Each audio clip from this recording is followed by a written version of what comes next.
ગ્રામજનો દ્વારા આંદોલન કરવાની ચીમકી અપાઈ।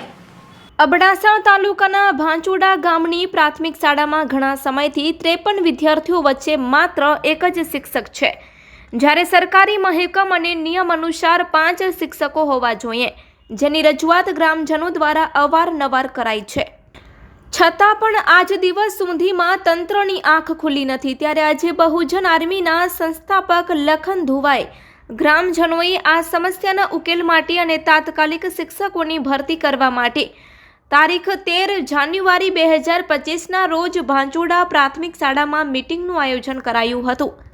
આ મીટિંગમાં લખન ધુવાએ શિક્ષકોની તાત્કાલિક અસરથી ભરતી કરાવવા માટે જિલ્લા શિક્ષણ અધિકારી શ્રીને કોલ કરી વિષય વસ્તુ અંગેની જાણ કરી અને તાત્કાલિક શિક્ષકોની ભરતી કરવા માટેનું જણાવ્યું હતું।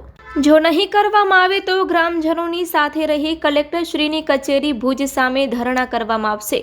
કાર્યક્રમમાં ગામના સરપંચ મયુરભાઈ ભાનુશાલી, સામાજિક ન્યાય સમિતિના ચેરમેન ખીમબાઈ મગા મહેશ્વરી, શંકરભાઈ ભાનુશાલી સમાજના પ્રમુખ કનકસિંહ જાડેજા સમાજના આગેવાન મગાભાઈ થાવર, મહેશ્વરી સમાજના આગેવાન મહેશભાઈ ગોસ્વામી સમાજના આગેવાન હારૂનભાઈ મંધરા, મુસ્લિમ સમાજના આગેવાન હિરજીભાઈ ભરાડિયા સહિત ભાઈઓ બહેનો યુવાનો આગેવાનો જોડાયા હતા। Report by Rameshbhai Bhanushali, Naliya, Abdasa, Kutch. અબડાસા તાલુકાનું એક સુંદર ગામ છે ભાચુંડા, જ્યાં આગળ પ્રાથમિક શાળા આવેલી છે। પ્રાથમિક શાળામાં 53 વિદ્યાર્થીઓ છે, એક શિક્ષિકા। એટલે જે અબડાસાએ કચ્છને આપ્યું અને કચ્છે ગુજરાતને આપ્યું છે, દેશને આપ્યું છે, આ સરકાર ઉપર એક કલંકદાયક છે કે આવા સુંદર ગામમાં જે દરેક સમાજના લોકો હળીમળીને રહે છે, અહીંયા મોસ્ટ ઓફ ચૂંટણી પણ નથી થતી, બિનહરીફ સરપંચ ચૂંટવામાં આવે છે, આવા ગામમાં આ સરકાર કિનાખોરી કરી રહી છે અને શિક્ષકો નથી આપી રહી। એ બાબતે હું જ્યારે નલિયામાં આરોગ્ય મુદ્દા ઉપર આપણે આંદોલન કરેલું ત્યારે એક વિદ્યાર્થીએ અહીંના ગામના મને રજૂઆત કરેલી કે લખનભાઈ, અમારા ગામમાં 53 વિદ્યાર્થીઓ છે અને એક જ શિક્ષક છે। તો એ સંદર્ભે આજે હું અહીંયા કને આવ્યો છું અને આવ્યા પછી અહીંયાના જે શિક્ષિકા છે બેન, બહુ સારું કામકાજ જોવા મળ્યું એમનું, અને તમામ સમાજના લોકો આજે સાથે રહ્યા અને જિલ્લા પ્રાથમિક શિક્ષણ અધિકારી સાથે પણ ટેલિફોનિક મારી વાત થઈ છે કે કમસે કમ 5નો અહીંયા કને મહેકમ છે, પણ કમસે કમ એક શિક્ષક હજી તાત્કાલિક ધોરણે એટલે કે મહિનાની અંદર આવે તો અહીંયા કને બહુ સારું રહે। અને ભલે એ પછી પ્રવાસી શિક્ષક હોય, જ્યાં સુધી કાયમી શિક્ષક ન આવે ત્યાં સુધી કમસે કમ એક શિક્ષકની ભરતી તો સરકાર કરી શકે છે।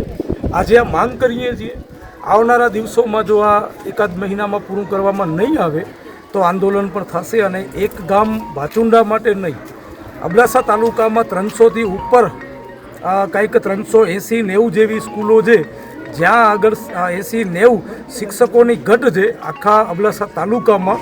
તો એ તમામ સ્કૂલોનો જાયજો લઈ અને ચોક્કસ એક બહુ મોટો આંદોલન અબડાસામાં શિક્ષણના મુદ્દે કરશું અને કચ્છમાં જે 4000 શિક્ષકોની ઘટ છે એના માટે પણ તમામ જે બેરોજગાર શિક્ષકો છે એમને પણ કહેવા માગું છું કે તૈયાર રહો।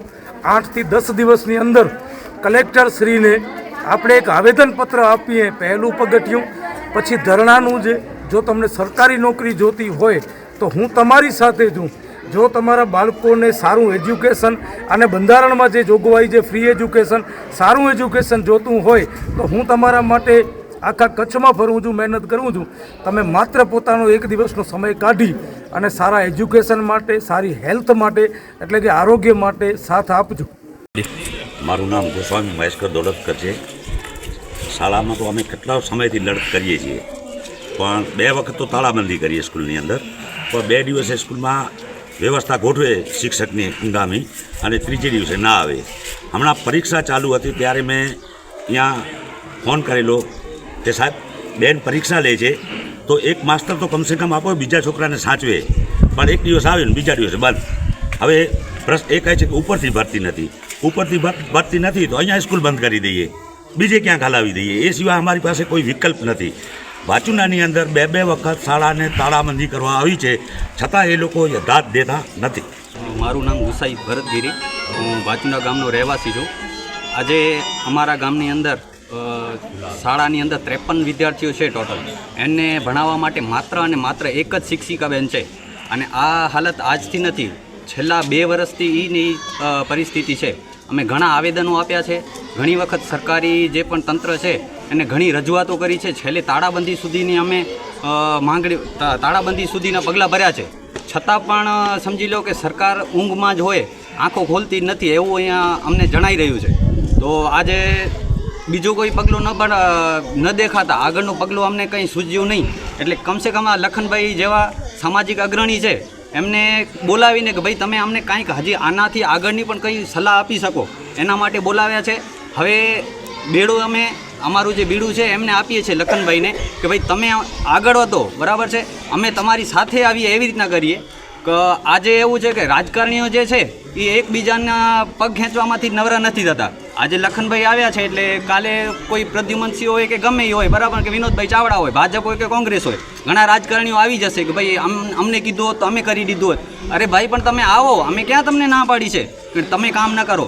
અમે તો કામ લખનભાઈએ પણ આજે એ વાત કરી કે ભાઈ હું આવું ને કોઈ સગવડ થાય એવું કંઈ જરૂરી નથી.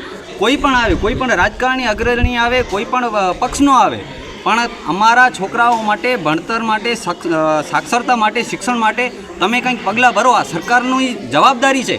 તો અમે શું ગામ છોડીને જતા રહીએ? તમે એવું ઈચ્છતા હો કે ભાઈ તમારી શાળામાં શિક્ષક નથી, અમારી પાસે જ્યાં પણ અમે રજૂઆત કરીએ તો એ કે ઉપરથી ભરતી નથી. હવે ઉપરથી ભરતી નથી એટલે અમારી જવાબદારી છે ભરતી કરવાની, સરકારની કોઈ તમારી જવાબદારી જ નથી. સરકાર સૂતી જોઈએ છે, એને જગાડવા માટે આજે અમારા ગામના દરેક સમાજના લોકો ભેગા થયા છે. આજે આ નાનકડી ગામની જ મિટિંગ હતી, પણ કાલે ઉઠીને આજુબાજુના અમુક ગામો પણ એવા છે જ્યાં શિક્ષકોની ઘટ છે અને કાં તો શિક્ષકો સાવ છે જ નહીં. એ બધા ગામોની અમે પણ લખનભાઈની સાથે જશું અને આખા અબડાસાને ભેગું કરી અને કલેક્ટર શ્રી પાસે આવેદન લઈ જવાની અમે પૂરી જવાબદારી લઈએ છીએ.